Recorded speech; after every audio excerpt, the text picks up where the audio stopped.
মৃদু ছন্দে মিউজিক চলছে। আজ সামান আর নন্দিতার বৌভাত, কিন্তু লোকজনের সমাগম কম। দূরের আত্মীয় স্বজনরা তেমন কেউ আসেনি। ইনশিরা, মার্শিয়াদ, আশফিক ওরাও কেউ আসেনি। আশফিকের মা বাবা এসেছে। মৃধা আসতে চেয়েছিল, কিন্তু শেষ সময়ে নীরনের শরীরটা খারাপ করে তাই আর আসা হয়নি। জাঁকজমকপূর্ণ হওয়ার কথা থাকলেও একদম অনাড়ম্বর সবকিছু। কতিপয় মানুষের আনাগোনা হয়েছে। সানোয়ার আহমেদ এমনটা মোটেও আশা করেননি। অনেকক্ষণ যাবৎ প্রহরকে খুঁজে চলছে আজরাহান। একা পাওয়াই যায় না। আজরাহানকে যথাসম্ভব এড়িয়ে যাওয়া নিদারুণ প্রয়াস তার। দূর থেকে আজরাহান তার স্নিগ্ধ নেত্রযুগল আবদ্ধ করে রেখেছে প্রহরের গতিবিধির ওপর। বার কয়েক নুরাইশা সামনে পড়লেও আজরাহান কোনো প্রতিক্রিয়া করল না। না তার দিকে দেখার প্রয়োজন বোধ করল।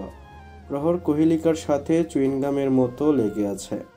সে যেখানেই যায় তার পিছু পিছু সেখানেই যায়। একমাত্র কোহিলিকায় আছে যাকে আজরাহান ভয় করে, নাকি অস্বাভাবিক শ্রদ্ধা করে তা প্রহর জানে না। খাবার সংক্রান্ত ব্যাপার নিয়ে একটু ঝামেলা হওয়ায় নিজের স্বামীকে খুঁজেছেন তিনি। সানোয়ার আহমেদ রসিক মানুষ, কথা বলতে তিনি ভীষণ পছন্দ করেন। আর তা যদি হয় বাল্যকালের বন্ধুদের সাথে, তাহলে তো আর কথাই নেই। হলে ঢোকার গেটের দুপাশে গোলাপ দিয়ে সাজানো, গোলাপের মাঝখানে মাঝখানে আবার বেলি দেওয়া। নন্দিতার একটা ঝোঁক আছে বেলি ফুলের প্রতি। সানোয়ার আহমেদ, নবীন খান আর তাদের বাল্যকালের বন্ধু ইসমাত দাঁড়িয়ে উচ্ছ্বাসিতভাবে খোশ গল্পে মত্ত। ইসমাতের ছেলে কানাডা থাকে, সফটওয়্যার ইঞ্জিনিয়ার। একজন ছেলে তার বিয়ে করাবেন বলে মেয়ে খুঁজে যাচ্ছেন। এখানে এসে সানায়াকে তার বেশ পছন্দ হয়। তিন বন্ধু সেই সব নিয়ে কথা বলছেন। কোহিলিকা প্রহরকে বলল সানোয়ার আহমেদকে ডেকে আনতে। প্রহর কিছুক্ষণ কাঠবিড়ালির মতো এদিক ওদিক তাকিয়ে দেখলো আজরাহান আছে কিনা, কিন্তু কোথাও দেখল না। স্বস্তির নিঃশ্বাস ফেলল প্রহর। সারোয়ার আহমেদকে ডাকার জন্য করিডোরের মোড় ঘুরতে আচমকা কেউ প্রহরের হাত টেনে ওকে খালি জায়গায় নিয়ে যায়। প্রহর কিছু বুঝে ওঠার আগেই আজরাহান ওর অধর ডুবিয়ে দেয় প্রহরের গলায়। আজরাহানের তপ্ত নিঃশ্বাস বিগলিত করছে প্রহরের শীতল হৃদয়কে।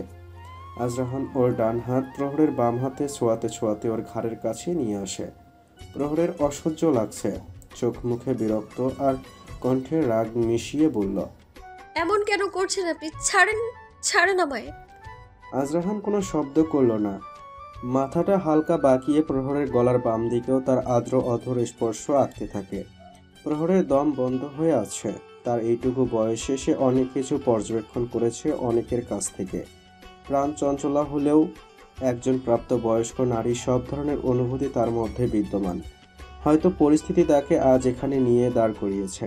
আজরাহানের ইশারা ইঙ্গিত প্রথম দিকে না বুঝতে পারলেও ধীরে ধীরে তার ছোট্ট মস্তিষ্কে আজরাহানের জায়গা করে নেয়। একজন নারী দেহের ওপর তার বিনা অনুমতিতে তার স্বামীরাও অধিকার থাকে না। কিন্তু আজরাহানকে প্রহর বিশ্বাস করে নাকি ভালোবাসে, সে জবাব প্রহর এখনো পায়নি। কিন্তু আজরাহানের ভালোবাসা বোঝার ক্ষমতা তার আছে, তার ভালোবাসার স্পর্শ। কিন্তু এখন সবকিছু বিরক্তিকর লাগছে। কণ্ঠে রোষ ভরে প্রহর বলল, ছাড়ুন বলছি আমায়। আজরাহানের বুকে ধাক্কা দিতেই সে একটু দূরে সরে যায়। আজরাহান নিঃশব্দ চোখে ক্ষণকাল তাকিয়ে থাকে প্রহরের দিকে। হালকা পায়ে ওর সামনে গিয়ে দাঁড়ায়। দুজনের মাঝখানে 1 ফুটের মতো দূরত্ব হবে। ফুঁসে ওঠে প্রহর, ক্ষীণ কণ্ঠে বলল, এখানে কেন আনলেন আমায়? এমন কেন করছেন আপনি? আজরাহান ওর ডান হাতের তর্জনী রাখে প্রহরের ঠোঁটে। চোখের পল্লব পুরোটা ছড়িয়ে আজরাহানের দিকে নিশ্চল দৃষ্টিতে তাকিয়ে থাকে প্রহর। ওরা যে জায়গায় আছে তা অতটা আলোকিত নয়, কারণ দিনের আলো অন্ধকার মায়ায় তার অস্তিত্ব হারাচ্ছে। কিন্তু একে অপরের স্পষ্ট দেখার জন্য অতটুকুই যথেষ্ট। আজরাহানের 2 হাত রাখে প্রহরের 2 পাশে। নাক ঠেকিয়ে দেয় প্রহরের নাকের সাথে। একটা লম্বা শ্বাস নিয়ে মিষ্টি কণ্ঠে আজরাহান বলল, এতবার ইশারা করলাম আসলি না কেন? এটা তোর শাস্তি। প্রহর চোখে হাসে, কিছু বলতে গিয়েও থেমে যায়। ভাবে, শাস্তি? এ কেমন শাস্তি? শাস্তিও বুঝি এত প্রেমময় হয়? শাস্তিতেও বুঝি এত শান্তি পাওয়া যায়? শাস্তিতে বুঝি মধুরতা থাকে? কই না তো। আমি তো আগেও অনেক শাস্তি পেয়েছি, তখন তো শুধু কষ্ট হয়েছে। রাত জেগে কেঁদেছে সে, জ্বলেছে তার শরীর, ঠিক ততটা যন্ত্রণায় তার মন পুড়েছে।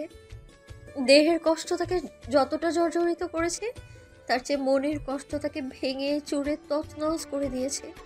সে মানুষগুলোও আমার আপন ছিল, তাহলে কি করে পারলো এত কষ্ট দিতে, যা আমার হৃদয়কে এখনো কাঁপিয়ে তোলে? বানের জলের মতো কেন তাকে ভাসিয়ে দিয়েছিল ওই অজানা দূর অজানা সমুদ্রে? যদি সেদিন ওই অজানা মানুষটা ওকে সেই মরণ ফাঁদ থেকে না বাঁচাতো, তাহলে তো আজ ওকে বুভুক্ষ হায়নাদের রোজ লালসার শিকার হতে হতো। আদৌ কি এত কিছুর পর আমি বেঁচে থাকতাম? কিন্তু সামনে দাঁড়ানো এই সুদর্শন পুরুষটি কেন আমাকে এমন শাস্তি দেয়, যার জন্য আমি চাতক পাখির মতো অপেক্ষা করি? কেন তার দেয়া শাস্তি আমার ঝড় তোলা হৃদয়ে শান্তির বার্তা নিয়ে আসে? তার হাসিতে কেন বারবার আমি হারিয়ে যাই এক অজানা অপার্থিব জগতে? আর তার ছোঁয়া, মুখে যতই বলুক, কিন্তু তার ছোঁয়া তাকে সবসময় আপনজনের আশ্বাস দেয়, ভালোবাসায় পূর্ণ করে তার কষ্টজমা গুমট হৃদয়ে, অনিরোধিত করে শরীর। ভালোবাসায় সিক্ত হওয়া প্রতিটা আহ্বানে 4 কদম এগিয়ে নিল নিজেকে, 2 কদম আবার পিছিয়ে নেয় প্রহর। তার মনের অজানা ভয় জেঁকে ধরে তাকে আষ্টে পৃষ্ঠে। প্রহরের সম্বিত ফিরে আজরাহানের ফিসেল আওয়াজে বলল, কি ভাবছিস তুই? প্রহর অতি স্বাভাবিক কণ্ঠে বলল। কিছু না, যেতে দিন আমায়। আজরাহান স্বাভাবিক হয়ে দাঁড়ায়। অধর জুড়ে তার এক উজ্জ্বল হাসি। অধর সংকীর্ণ করে প্রচলিত কণ্ঠে বলল, তোর জন্য একটা জিনিস এনেছি। আজরাহান ওর পকেটে হাত দিয়ে একটা জুয়েলারি বক্স বের করে। তা খুলে একজোড়া সোনার বালা বের করে। বেশ ভারী বালা দুটো, ছোট ছোট ডিজাইন করা, তার মাঝে হোয়াইট স্টোন বসানো। হালকা আবছা আলোয় চিকচিক করছে স্টোনগুলো। প্রহর স্থবির হয়ে তার বাধ্য নয়নজোড়া আবদ্ধ করে রেখেছে আজরাহানের দিকে। এক হাস্যোজ্জ্বল মুখচ্ছবি তার প্রেমিক পুরুষের। আজরাহান ওর হাত দিয়ে প্রহরের হাত নিয়ে তাতে বালা পরাতে গেলে প্রহর অন্য হাত দিয়ে তাকে বাধা দেয়। আজরাহান প্রলজ্জিত চোখে তাকায় প্রহরের দিকে। কিঞ্চিত বিষণ্ণ ভাব তার চোখে মুখে, আর অদ্ভুত অপারগতা। আজরাহান উদ্বিগ্ন কণ্ঠে বলল, কি হয়েছে প্রহর? প্রহর ওর হাত নামিয়ে আর্দ্র কণ্ঠে বলল, এটা আমি নিতে পারবো না। আজরাহান কৌতূহলপ্রদ কণ্ঠে বলে, কেন? প্রহর নির্বিকার কণ্ঠে বলল, এটা আপনি আপনার কষ্টের টাকা দিয়ে আপনার ভালোবাসার মানুষের জন্য কিনেছেন। আজরাহান ফিকে কণ্ঠে বলল। তো প্রহর বিরস কণ্ঠে বলল, আমি আপনার ভালোবাসার মানুষ নই রাহান ভাইয়া। আজরাহান বিক্ষিপ্ত দৃষ্টিতে ক্রোধান্বিত কণ্ঠে প্রহরকে দেয়ালের সাথে চেপে ধরে। তারপর বলে, তাহলে কে তুই আমার? বল, কে তুই আমার? প্রহর জড়ানো কণ্ঠে বলল, আমি আপনার কেউ না, কেউ না আমি আপনার। কেঁদে ওঠে প্রহরের অন্তরাত্মা, কিন্তু তার ছায়া প্রকাশ করে না প্রহর তার অভিব্যক্তিতে। সে আর সহ্য করতে পারবে না, না পারবে এই মানুষটাকে ঠকাতে। আজরাহানের শরীর ক্রোধানলে জ্বলে উঠছে। চোখের কোঠর ধীরে ধীরে তার ব্যাকুলতা বৃদ্ধি করছে। জমে উঠছে জল। ফোঁস ফোঁস আওয়াজে প্রহরকে কাঁপিয়ে তুলছে আজরাহানের লাগামহীন ক্রোধ। সশব্দে নিজের গলায় কঠোরতা মেখে আজরাহান বলল, আমি আমার নিজেকে তোর কাছে সমর্পণ করেছি, তার মানে এই নয় তোর যা খুশি তাই আমার সাথে করবি। আজরাহান প্রশ্নবিদ্ধ ও নরম সুরে আবারও বলল, এত সেলফিশ কি করে হলি তুই? আমার ভালোবাসার কোনো মূল্য নাই তোর কাছে। আমি তো পাগল, আর তোর ভালোবাসাই আমার পাগলামোর মহা ঔষধ। দে না আমার পাগলামো ভালো করে, একবার আমাকে তোর হওয়ার সুযোগ করে দে। আমি তোর সব কষ্ট তোর জীবন থেকে মুছে দিব, আই সোয়ার। প্রহর শক্ত কণ্ঠে বলল। প্লিজ যেতে দিন আমায়, যেতে দিন। আজরাহান আরো ক্ষেপে ওঠে। দু হাতে আরো জোরে চেপে ধরে প্রহরকে। ওর কানের কাছে মুখ নিয়ে বলল, আমি জানি না তোর অতীতে কি হয়েছে, শুধু জানি আমি তোর বর্তমান আর আমি তোর ভবিষ্যৎ। তোকে যদি সামনে এগোতেই হয় তাহলে আমাকে সাথে নিয়েই এগোতে হবে, আর না হলে আমি তোকে এখানেই থমকে দিব। না তুই আমাকে ছেড়ে যেতে পারবি, না আমি তোকে ছেড়ে কোথাও যেতে দিব। আজরাহান স্বাভাবিক হয়ে দাঁড়ায়। প্রহরের হাত ধরে তাতে বালা জোড়া দিয়ে ফেঁসফেঁসে গলায় বলল, যদি ইচ্ছে হয় পরে নিস, না হলে যেখানে খুশি ফেলে দিস। আজরাহান থপ থপ পায়ে সেই স্থান ত্যাগ করে। প্রহর দেয়ালের সাথে সেটে দাঁড়িয়ে আছে। না, সে কাঁদছে না। ঠায় শূন্য দৃষ্টিতে তাকিয়ে আছে। হাতের বালাজোড়া তুলে ধরে চোখের সামনে। তার ফাঁক দিয়েই দেয়ালের ও প্রান্ত দেখা যাচ্ছে। দাগহীন শুভ্র দেয়াল, একদম ঝকঝকে। কিন্তু তার জীবন তো দাগহীন নয়। সে কলুষিত জীবনে কি করে সে তার রাহান ভাইয়াকে স্থান দিবে? হুড়মুড়িয়ে হল থেকে বের হয় আজরাহান। নবীন খান চেয়েছিল একবার ডাকবেন, কিন্তু তার আগে আজরাহান চোখের দৃষ্টি সীমানার বাইরে চলে যায়। নবীন খান কথা বলার মাঝখানেই চোখা হাসলেন, ভাবলেন নন্দিতার বিয়ের ঝামেলাটা শেষ হলেই তিনি আজরাহান আর নুরাইশার বিয়ের প্রস্তাব তুলবেন। আজরাহান লাইকে ডায়মন্ড, তার চেয়ে ভালো জামাতা পাওয়া দুষ্কর। তিনি কোনোভাবেই এই সুযোগ হাতছাড়া করতে চান না। অনুষ্ঠান শেষে বাড়ি ফেরার পালা। সন্ধ্যা নেমে এসেছে। হলের জানালা দিয়ে বাইরে আসা আলোয় আর গেটের সামনের লাইটিংয়ে সবকিছু এখনো ঝলমলে। কুহিলিকা সবাইকে দেখতে পেলেও প্রহরকে দেখতে পেলেন না। পাশে দাঁড়ানো সানোয়ার আহমেদের দিকে জিজ্ঞাসু দৃষ্টিতে বললেন, প্রহর কোথায়? সানোয়ার আহমেদ ঠান্ডা গলায় বললেন। ও এখানে নেই। কুহিলিকা ঈষৎ রেগে বললেন, সেটা তো আমিও দেখতে পাচ্ছি, তাই তো জিজ্ঞেস করলাম। আর আজরাহানকেও দেখতে পাচ্ছি না, ছেলেটাকে একটা কাজেও পাওয়া যায় না। সানোয়ার আহমেদ খানিক চুপ করে থেকে হাসলেন আর বললেন, প্রহরকে নিয়ে তোমার চিন্তা করতে হবে না, ও আজরাহানের সাথেই আছে। কুহিলিকা চটে উঠলেন। বিস্ময় আর রাগ মিশ্রিত কণ্ঠে বললেন, এসব আপনি কি বলছেন? কোথায় গিয়েছে ওরা? সানোয়ার আহমেদ শান্ত ও স্বাভাবিক কণ্ঠে বললেন, কোথায় গিয়েছে তা বলতে পারবো না, তবে তাড়াতাড়ি ফিরে আসবে বলেছে। কুহিলিকা আরেকটু গলা চড়িয়ে বললেন, ফিরে আসবে মানে? আপনি ওদের যেতে দিলেন কেন? ওই আজাইরা রাহানটার কি কোনো কাজ নেই?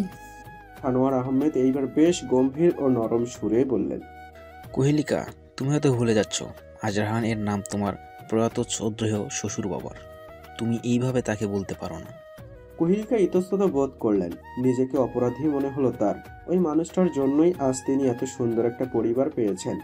এক অনাথ মেয়েকে শুধু তিনি আশ্রয় দেননি, দিয়েছেন গোটা এক পৃথিবীর সুখ, যার সম্পর্কে তিনি স্বপ্নেও কখনো ভাবেননি। হয়তো এই কারণেই আজরাহানের প্রতি তিনি বেশি রাগ দেখাতে পারেন না।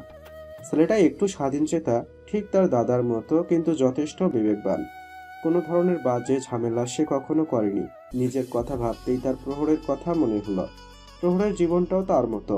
হয়তো এই কারণেই মেয়েটার প্রতি তার আলাদা একটা মায়া কাজ করে। নিজের ভাবনার ইতি টেনে স্বাভাবিকভাবে কুহিলিকা বললেন, আপনার এভাবে ওকে যেতে দেওয়া উচিত হয়নি। সানোয়ার আহমেদ হতাশ কণ্ঠে বললেন, তুমি কি তোমার ছেলেকে বিশ্বাস করো না? এখানে বিশ্বাস অবিশ্বাসের কোনো কথা নয়। প্রহর মেয়ে মানুষ, লোকে কি বলবে? সানোয়ার আহমেদ ঈষৎ হাসলেন আর বললেন, তুমি কবে থেকে লোকের কথা ভাবতে লাগলে? লোকের কাজেই তো বলা। উপরওয়ালার বলার জন্যই তো মুখ দিয়েছেন, আর আমাদের দিয়েছেন বিবেক। তাই কোনটা ভালো কোনটা খারাপ তার বিবেচনা আমাদেরই করতে হবে। কুহিলিকা কপট অনুরাগে বললেন, আজ মুখে খই ফুটছে আপনার। ছেলের পক্ষ নিয়ে আর কথা বলতে হবে না। ওকে কল করে বলেন যেন তাড়াতাড়ি ফিরে আসে। সে কি আর বলেনি? বলেছি 10টার মধ্যেই যেন ফিরে আসে। কুহিলিকা বিস্ফোরিত চোখে বললেন। কি? সানোয়ার আহমেদ অধর বাঁকিয়ে দুষ্টামির ছলে বললেন, বেশ তাড়াতাড়ি হয়ে গিয়েছে বোধ হয়। আচ্ছা, আমি এখনই ওকে বলছি যেন 12টার মধ্যেই ফিরে আসে।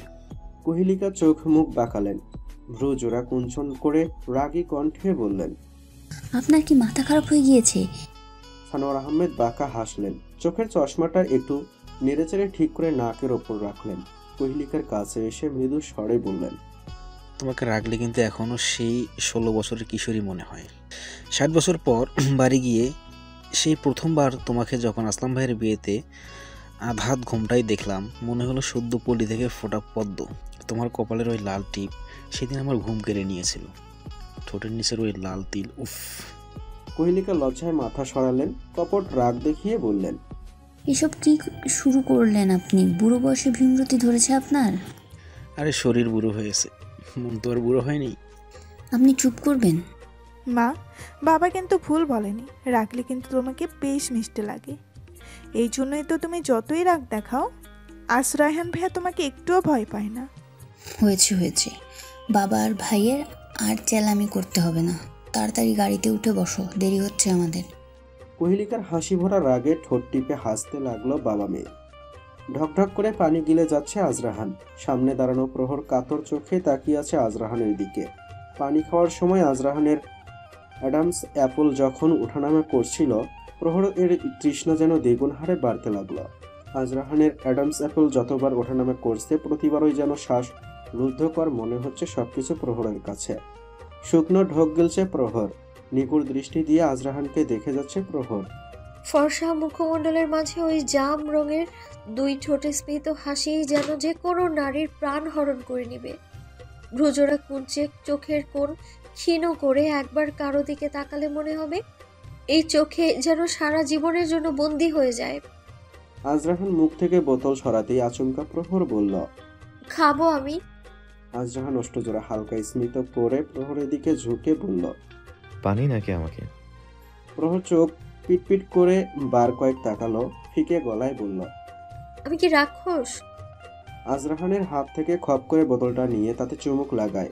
আজরাহান আওয়াজ করে হাসল, শান্ত কণ্ঠে বলল, যেভাবে তাকিয়েছিলি মনে হচ্ছিল আমাকে খেয়ে নিবি।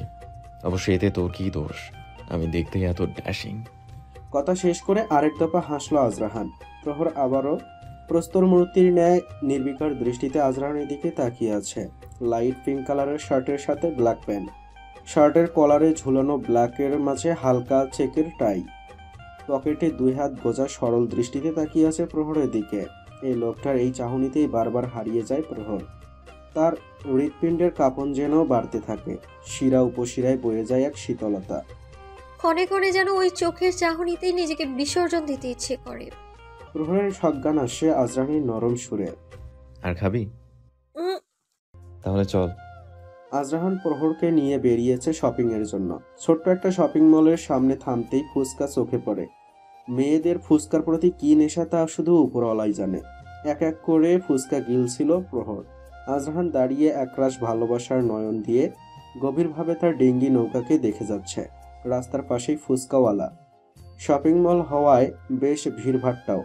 রিকশার ক্রিং ক্রিং আওয়াজ, সাথে বাস, প্রাইভেট কার এর শোষো আওয়াজ, মানুষের কোলাহল, হকারদের গলা ফাটানো চিৎকার, সব মিলিয়ে স্বাভাবিক পরিবেশ বিরাজমান। শপিং মলের ভিতর এদিক ওদিক তাকিয়ে হাঁটছে প্রহর। রাতের সময়টাতেও লোক লোকারণ্যে থাকে শপিং মলগুলোতে। একটু অগোছালো হয়ে হাঁটতেই একটা লোকের সাথে ধাক্কা লাগে প্রহরের। ক্রুদ্ধ হয় প্রহর, রাগান্বিত স্বরে লোকটাকে বেশ কিছু কথা বলে। লোকটি বিনা মেঘে বজ্রপাতে ভ্যাবলার মতো তাকিয়ে থাকে। আজরাহান কোনো মতে প্রহরকে থামায়, হাতের ডান পাশে এনে সেফ জোনে রাখে প্রহরকে। আজরাহান ঠোঁট চিপে হাসে। প্রহর ক্ষীণ কণ্ঠে বলল, হাসছেন কেন আপনি? আজরাহান হাসি থামিয়ে চোখে হেসে বলল, এত রেগে যাস কেন তুই? লোকটা ইচ্ছে করে কিছু করেনি। প্রহর ব্যঙ্গাত্মক হেসে বলল, ইস, রেগে যাস কেন তুই? মেয়ে মানুষ দেখলেই ধাক্কা দিতে ইচ্ছে করে। আমি মনে হয় বুঝি না? কি বুঝিস তুই? এসব লোক ইচ্ছে করেই এইসবটা করে। প্রথমে মেয়েদের গায়ে হাত দিবে, পরে বলবো সরি। সবাই ইচ্ছে করে করে না, অনেক সময় ভুলবশত হয়ে যায়। মেয়েদেরকে ছোঁয়ার ক্ষেত্রেই ভুল, তাই প্রথমে শিক্ষা দেওয়া উচিত যেন দ্বিতীয়বার আর ভুলটা না করে। একটুখানি ছোঁয়াতেই এত রাগ? আমিও তো তোকে ছুঁই। আপনি ছোঁন বলে কি সবাই ছবি নাকি আমায়? নিজের কথায় নিজেই জিভ কাটে প্রহর। আজরাহান পাল্টা প্রশ্ন করে না, সামনের শূন্য দৃষ্টিতে তাকিয়ে স্মিত হাসে। শপিং শেষে মলের বাইরে প্রহরকে দাঁড় করিয়ে ভেতরে পুনরায় যায় আজরাহান। ভুলবশত একটা ব্যাগ ফেলে রেখে এসেছে। প্রহর দুই হাতে ব্যাগ নিয়ে দাঁড়িয়ে আছে। শপিং মলের সামনে বেশ আলো, একদম দিনের মতো পরিষ্কার। প্রহর হঠাৎ অনুভব করে ওর পাশেই গা ঘেঁষে একটা ছেলে কিছুক্ষণ পরপর ওকে ধাক্কা দিয়েই যাচ্ছে। বজ্র কঠোর হয়ে প্রহর কঠিন কণ্ঠে বলল, এমন কেন করছেন আপনি? চোখে দেখতে পান না? ছেলেটি হকচকিয়ে যায়। প্রহরের কথায় উচ্চ আওয়াজে এদিক ওদিক তাকায়। প্রহর আবারও প্রদীপ্ত কণ্ঠে বলল, এদিক ওদিক কি দেখছেন? আমার দিকে তাকান। মেয়ে মানুষ দেখলেই কি হাত নিষ্পিস করে? আয়নায় নিজের চেহারা দেখেছেন? বাসায় কি কেউ খেতে দেয় না? আর চুল কাটার কি টাকা নেই নাকি? প্রহর হালকা ঝুঁকে নাক ছিটকে বলল, ছি, গোসল করে না নাকি? ইয়াক, জঙ্গল থেকে এসেছেন? আগে তো নিজেকে মানুষ বানান, তারপর মেয়েদের সাথে ধাক্কাধাক্কি করবেন। জান এখান থেকে, ছি। প্রহরের অনর্গল দীপ্ত কথায় আশেপাশের মানুষজন বিস্ময় ভরা চোখে তাকিয়ে আছে। প্রহর থেমে কিছুক্ষণ বুক ভরে শ্বাস নেয়। সামনে দাঁড়ানো ফর্সা মতো ছেলেটি কানের ওপর থেকে মোবাইলটা সরিয়ে ভেবাচাকা খেয়ে তাকিয়ে আছে প্রহরের দিকে। ছেলেটির দিকে নজর পড়তেই ফুঁসে ওঠে প্রহর। অগ্নিঝরা কণ্ঠে বলল, এভাবে কেন তাকিয়ে আছেন? জীবনে মেয়ে মানুষ দেখেননি? ছেলেটি শুকনো ঢোক গিলে নেয়। হাঁ করা দুই ঠোঁট চুপসে যায়। আমতা আমতা করে টেনে টেনে বলল, দেও খেয়েছি, তবে আপনার মতো দেখে এখানি। কেন? আমার মাথায় কি শিং গজিয়েছে? না হওয়া মানে? সরি ভাই, আপনি কিছু মনে করবেন না। ছেলেটাকে অনুনয় করেই প্রহরের হাত ধরে টেনে নিয়ে চলে আসে আজরাহান। সোডিয়াম লাইটের আবছা আলোয় পায়ে পা মিলিয়ে হাঁটছে আজরাহান আর প্রহর। একটু চিপাগলি হওয়ায় আশেপাশে দু একজন মানুষই হেঁটে যাচ্ছে। দু একটা কুকুর লেজ নেড়ে গুটি গুটি করে হাঁটছে, একটু পরপর ডেকে উঠছে। আজরাহান স্মিত কণ্ঠে বলল, তোকে বিয়ে করলে তো আমাকে বেশ ভুগতে হবে, যেখানে সেখানে মারামারি লাগিয়ে দিবি দেখছি। প্রহর দীপ্ত কণ্ঠে বলল, কে বলেছে আপনাকে আমায় বিয়ে করতে? করব না আমি আপনাকে বিয়ে। আপনার যাকে খুশি তাকে বিয়ে করেন আপনি। আজরাহান থমকে যায়, ঘুরে তাকায় প্রহরের দিকে, ওর কানের কাছে মুখ নিয়ে বলল, বিয়ে আমি যাকেই করি না কেন, ফুলসজ্জা আমি তোর সাথেই করব। আর আমার রাহান রিনির মাম্মাও হবি তুই। প্রহর স্নিগ্ধ দৃষ্টিতে তাকায় আজরাহানের দিকে, অধরে স্মিত হাসি রেখা টেনে উদাসীন ভাবে দেখে। মিষ্টি সুরে জিজ্ঞাসু দৃষ্টিতে বলল, আপনার মেয়েবাবু ভালো লাগে রাহান ভাইয়া? আজরাহান শান্ত ও স্বাভাবিক কণ্ঠে বলল, ভালো লাগবে না কেন? মেয়েরা তো জান্নাত। রাসূল করিম সাল্লাল্লাহু আলাইহি ওয়াসাল্লাম ইরশাদ করেছেন, যদি কোনো ব্যক্তির ঘরে কন্যা সন্তান জন্মগ্রহণ করে আর সে যদি সেই কন্যা সন্তানকে কষ্ট না দেয় এবং ওই ঘরে জন্ম নেওয়া পুত্র সন্তানের উপরে প্রাধান্য দেয়, তাহলে ওই কন্যার কারণে ওই ব্যক্তিকে আল্লাহ পাক জান্নাতে প্রবেশ করাবেন। মুসনাদে আহমদ 1/223।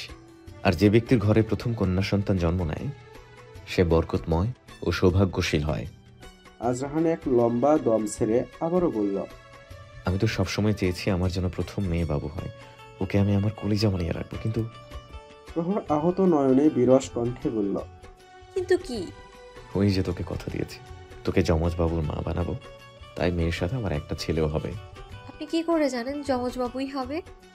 আজরাহান পদযুগল স্থির করে, প্রহরের দিকে ঘুরে দাঁড়িয়ে হালকা নিচু হয়ে ঝুঁকে ওর কপালে উষ্ণ চুম্বন করে, শীতল কণ্ঠে বলে, বিয়ের পর তোকে আমি এত ভালোবাসবো যে উপরওয়ালা আমাদের যমজ বাবুই দিবেন ইনশাল্লাহ। বুঝলি তো ডিঙি নৌকা? আজরাহান পা বাড়ায় সামনে, প্রহর পাথর মূর্তি হয়ে দাঁড়িয়েই থাকে, অদ্ভুত ভাবে ভাবতে থাকে আজরাহানের বলা কথাগুলো। সুপ্রসন্ন হাসি তার অধর জুড়ে, বুকের কোথাও শীতল অনুভূতি, হয়তো সুখ পাখি ধরা দিবে তার জীবনে। আজরাহান কয়েকদম এগিয়ে গিয়ে পাশে প্রহরকে না পেয়ে পিছন ফিরে তাকায়, গলা উঁচিয়ে বলে, কিরে দাঁড়িয়ে আছিস কেন?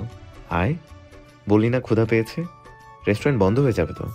প্রহর লম্বা লম্বা পা ফেলে খানিক দৌড়ে এসে আজরাহানের হাত জড়িয়ে ধরে, নিজের বুকের সাথে মিশিয়ে হাঁটতে শুরু করে, পায়ে পা মিলিয়ে হাতে হাত রেখে। আবছা আলোয় মিলিয়ে যাচ্ছে দুজন মানব মানবী, তাদের যে একসাথে সামনে অনেক পথ চলা বাকি। জানালার কাজ ভেদ করে এক ফসলার চাঁদের শরীর প্রভা এসে পড়েছে প্রহরের মুখে। ছোট্ট একটা রেস্টুরেন্টের কোনার টেবিলের উত্তরমুখী হয়ে বসেছে প্রহর। হালকা হালকা শিরশির হিমেল বাতাস, তাই জানালা বন্ধ করে দেওয়া, কিন্তু কাজ গলিয়ে চন্দ্রকিরণ তার দ্রুতি ছড়াতে কার্পণ্য করে না।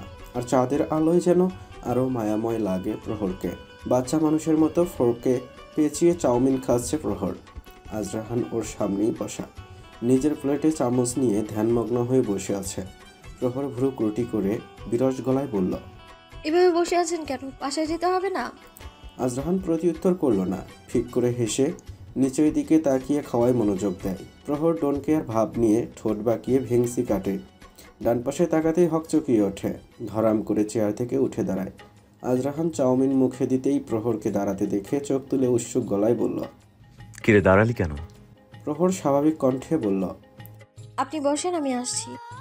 দ্রুত গতিতে সেখান থেকে সরে বড় বড় পা ফেলে রেস্টুরেন্টের একদম সামনের দিকে বামে চলে যায়। সেখানের টেবিলে ওর বয়সী একটা মেয়ে আর ওর থেকে বছর চারেক বড় একটা ছেলে বসে আছে। প্রহর সেখানে গিয়ে মূর্তির মতো দাঁড়িয়ে চোখে লাভা নিয়ে রাগান্বিত স্বরে বলল, হিমি, তুই এখানে কি করছিস? মেয়েটি সচকিত হয়ে তাকায়, দ্বিধাগ্রস্ত হয়ে বলল, তুই এখানে?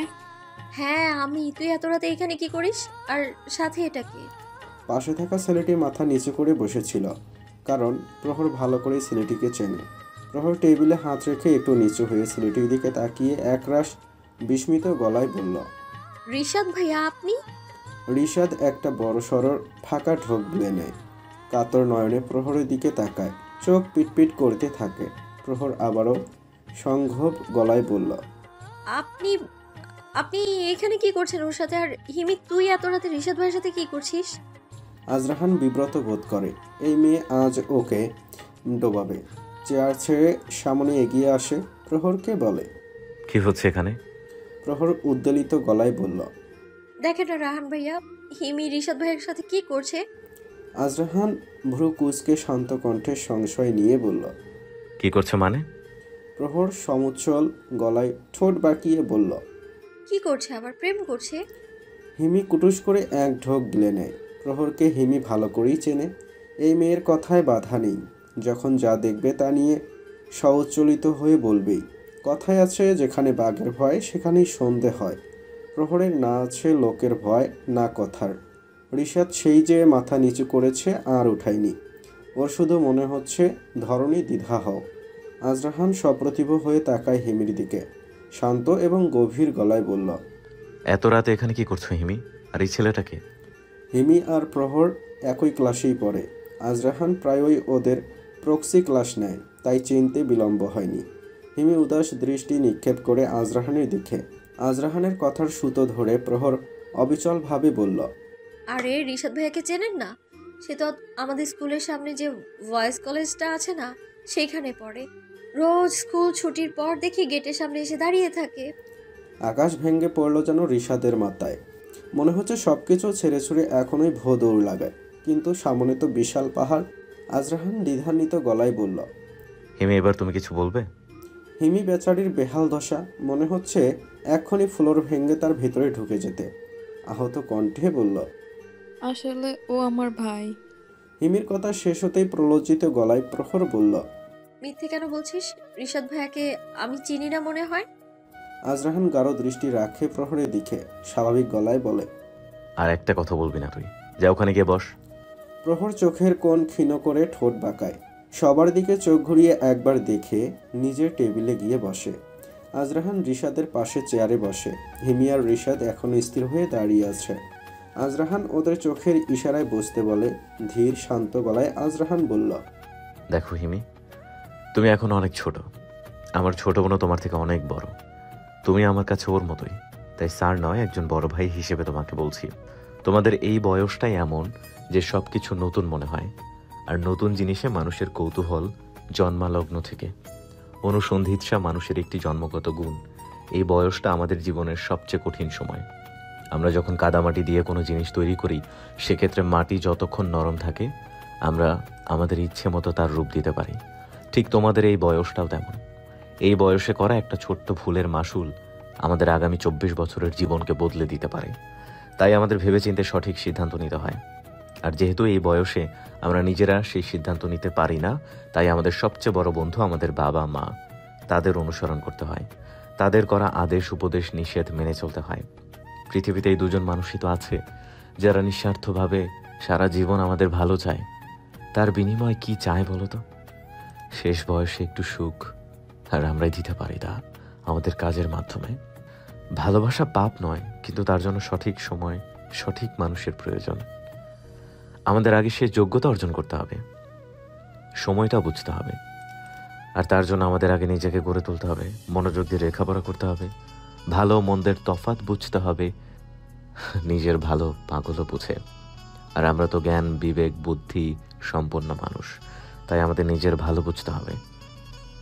আশা করি আমার কথা বুঝতে পেরেছ। হিমি অনেকটা নিরস গলায় বলল। Sorry sir. It's okay. ভুল মানুষেরই হয়, তা দোষের নয়। কিন্তু ভুল থেকে যদি শিখতে না পারি, তাহলে সেটা কিন্তু দোষের। বাসায় যাও, অনেক রাত হয়েছে। আজরাহান ওরা এক হাত রিশাদের ঘাড়ে রেখে বলল। ভয় পেও না, ভয় কি করতে হবে জয়। ওকে পৌঁছে দিও, আর লেখাপড়ায় মনোযোগ দাও। আল্লাহর উপর ভরসা রাখো। The Almighty never disappoints anyone. প্রেম ভালোবাসার জন্য অনেক সময় পাওয়া যাবে, তার আগে ভালোবাসার মানুষটার জন্য নিজেকে গড়ে তোলো। কিসের ভরসায় সে তোমাকে তার জীবনে জায়গা দিবে? শেষ সময় পারবে তো তার সঙ্গী হতে? হিমি নির্লিপ্ত দৃষ্টিতে তাকিয়ে হজম করছিল আজরাহানের কথা। কথা শেষ হলেই হালকা দম নেয় হিমি, সহজ কণ্ঠে বলে। একটা কথা বলবো স্যার। প্রহরের সাথে আপনার কি সম্পর্ক? আজরাহান একগাল হেসে বলল।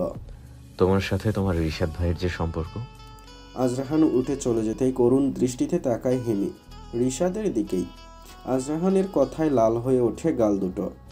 আজরাহান চেয়ারে গিয়ে বসতেই প্রহর ঠোঁট বাঁকিয়ে চোখ আবদ্ধ করে নিজের খাওয়ায়। আজরাহান জিজ্ঞাসু কণ্ঠে বলল, কি সমস্যা তোর?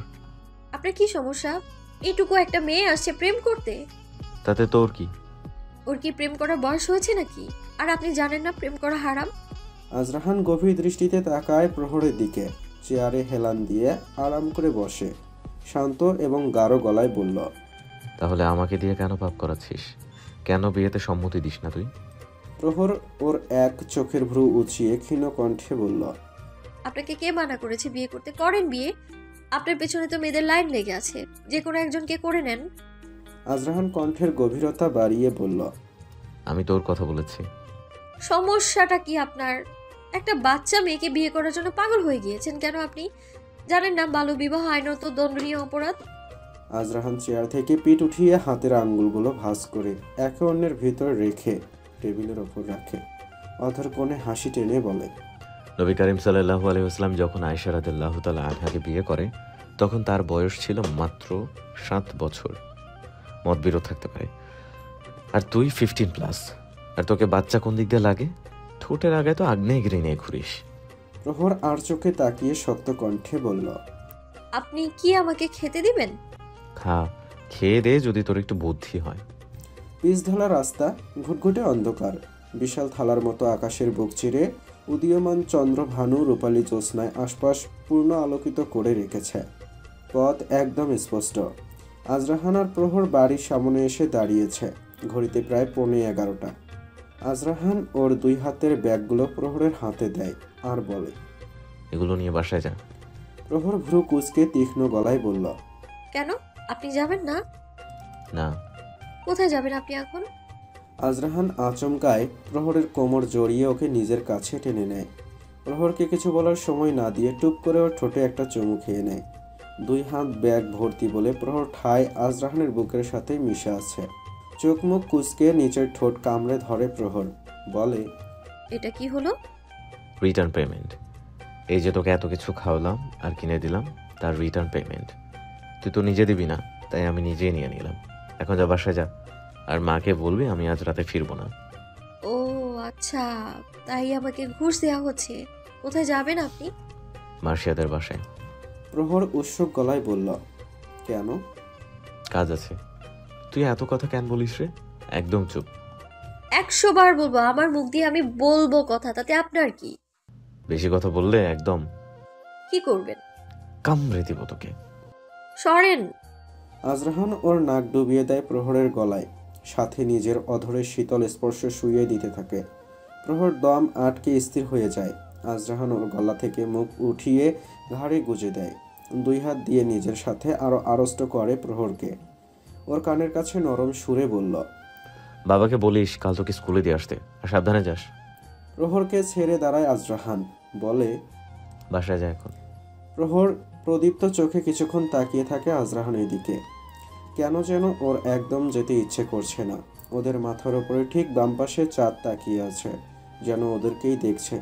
টিপ টিপ তারা জ্বলছে। চাঁদের আলোয় আরো রহস্যময় মনে হচ্ছে আজরাহানের ঠোঁটের স্মৃত হাসি। আজরাহান একটু ঝুঁকেই বলল, এভাবে তাকিয়ে আছিস কেন? মেরে ফেলবি নাকি আমাকে? আমি তো এমনিতেই মরে আছি তোর হৃদয়ের গহীনে। প্রহর চোখ নামায়, উল্টো ঘুরে বাড়ির দিকে পা বাড়ায়। কেন যেন প্রতিটি কদমের সাথে ওর পা সেখানে আটকে যায়। বেশ কিছু সময় পর বাড়ির গেইটে পৌঁছায় প্রহর। আজরাহান এখনো সেখানেই দাঁড়িয়ে আছে। গলার স্বর উঁচু করে বলল, রেড রোজ। প্রহর উচ্ছ্বসিত হয়ে পেছনে ফিরে তাকায়। চাঁদের আলোয় আজরাহানের ফর্সা মুখটা এখনো প্রহর স্পষ্ট দেখতে পাচ্ছে। আজরাহান একগাল হেসে উচ্ছ্বসিত গলায় বলল, জেল, জরিমানা, ফাঁসি যাই হোক, বিয়ে কিন্তু আমি তোকেই করছি, মনে রাখিস। আর সেইটা বাল্য বিবাহই। আর তুই যদি রাজি থাকিস তাহলে জেলেই করবো আমাদের ফুলসজ্জা। আমার কোনো সমস্যা নেই। প্রহর চোখের কোণ ক্ষীণ করে ঠোঁট বাঁকিয়ে ভেঙচি কাটে। দ্রুত পায়ে বাড়ির ভেতরে প্রবেশ করে প্রহর। উজ্জ্বল আলোয় আকাশের দিকে মুখ তুলে তাকায় আজরাহান। বুক ফুলিয়ে একটা লম্বা শ্বাস নেয়। স্নিগ্ধ চাঁদের আলোয় আজকের রাতটা আরো স্নিগ্ধ মনে হচ্ছে আজরাহানের কাছে। বিশ্ব ব্রহ্মাণ্ড কত বিচিত্র। কোটি কোটি মাইল দূরের ওই চাঁদও কি অবিরত প্রক্রিয়ায় রোজ নিয়ম করে তার আলোয় পসরা নিয়ে বসে। অবলীলায় ছড়িয়ে পড়ে দ্রুতি।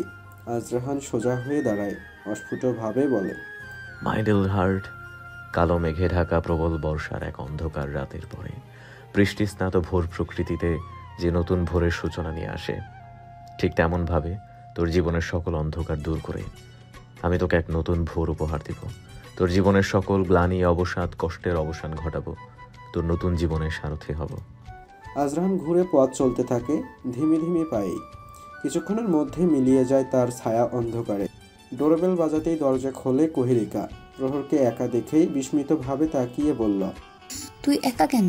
আজরাহান কোথায়? প্রহর শান্ত ও স্বাভাবিকভাবে বলল, রাহান ভাইয়া জান ভাইয়ার বাসায় গিয়েছে, আজ রাতে ফিরবে না। ও ও তাই এত নাটক করা তার। এই আজাইরা রাহান কখনো ঠিক হবে না। প্রহর ফিক করে হেসে দেয়। কোহিলা গাঢ় গলায় বলল, আর হাসতে হবে না তোকে। খেয়েছিস কিছু? প্রহর দুবার মাথা ঝাঁকিয়ে হাসিসুখ সম্মতি দেয়। তাহলে ফ্রেশ হয়ে গিয়ে শুয়ে পড়। আচ্ছা।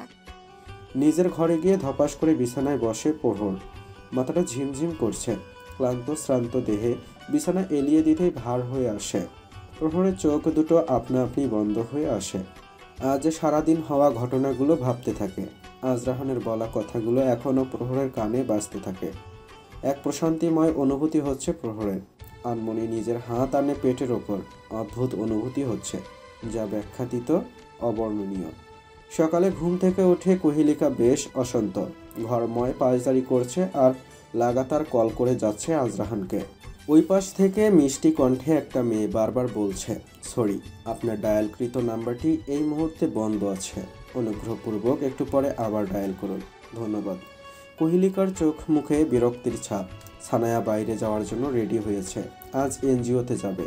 সেখানে একটা নতুন মেয়েকে আনা হয়েছে গতকাল। মেয়েটাকে তারই আপন চাচাতো ভাই রেপ করেছিল, কিন্তু পরে অস্বীকার করে। মেয়েটার বাবা মা অনেক কষ্টে মেয়েটার বিয়ে দেয়, কিন্তু ওই যে কপালের লিখন যায় না খণ্ডন। বিয়ের প্রথম রাতেই স্বামী বুঝতে পারে মেয়ে ভার্জিন নয়, তাই পরদিনই তাকে বাবার বাড়ি পাঠিয়ে দেয়।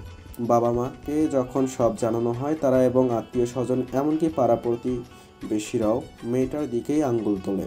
বাধ্য হয়ে নিজের ঘরেই কেরোসিন ঢেলে আগুন লাগিয়ে মরার চেষ্টা করে, কিন্তু তাও হয়নি। মেয়েদের নাকি কই মাছের প্রাণ। সতীত্বের পরীক্ষা শুধু মেয়েদেরকেই কেন দিতে হয়, ছেলেদের কেন নয়? কোহেলিকা চোখে মুখে চিন্তার রেখা। সানায়া উদ্বিগ্ন গলায় বলল, কি হয়েছে মা? কোহেলিকা হতাশ আর সংশয় মিশ্রিত গলায় বলল, সে কখন থেকে আজরাহানকে কল করে যাচ্ছি, মোবাইলটা আনরিচেবল বলে যাচ্ছে। ছেলেটা কোথায় গিয়েছে কে জানে। প্রহর স্কুলের জন্য একদম রেডি। কাঁধে ব্যাগ চাপিয়ে ড্রয়িং রুমে এসে কোহেলিকাকে চিন্তিত দেখে স্বাভাবিক গলায় বলল, তুমি এত চিন্তা করো না, রাহান ভাইয়া ঠিক সময় চলে আসবে। কোহেলিকা নিশ্চল গলায় সানায়াকে বললেন, এই তুই জানকে কল করে দেখ তো ও কি বলে। সানায়া টেবিলের ওপর থেকে এক গ্লাস পানি নিয়ে ঢকঢক করে গিলে নেয়। ফিকে গলায় বলে, লাভ নেই, জানকে আমি সকালেই কল করেছি, তার মোবাইলও বন্ধ। আশফিককে কল করে দেখ। কাকিমা বলল না, আশফিক ভাইয়া তার বন্ধুর বিয়েতে লড়াইয়ে গিয়েছে ভাইয়ের বউ ভাতের আগের দিন। সে কি করে জানবে? কোহেলিকা একরাশ হতাশা নিয়ে কাউসে বসলেন। নিরস কণ্ঠে বললেন, এই ছেলেগুলোকে নিয়ে আর পারি না। কখন কোথায় কি করে কে জানে। এখন প্রহরকে স্কুলে নিয়ে যাবে কে? সারা রাত ঘুমাতে পারেনি তোর বাবা। বাতের ব্যথাটা বেড়েছে, একটু আগে চোখ মুদল। তোমার চিন্তা করতে হবে না, আমি নিয়ে যাচ্ছি প্রহরকে। তুমি বরং বাবাকে বলো ক্লাস শেষে ওকে নিয়ে আসতে। আচ্ছা ঠিক আছে, সাবধানে যাস। চল প্রহর। চলো।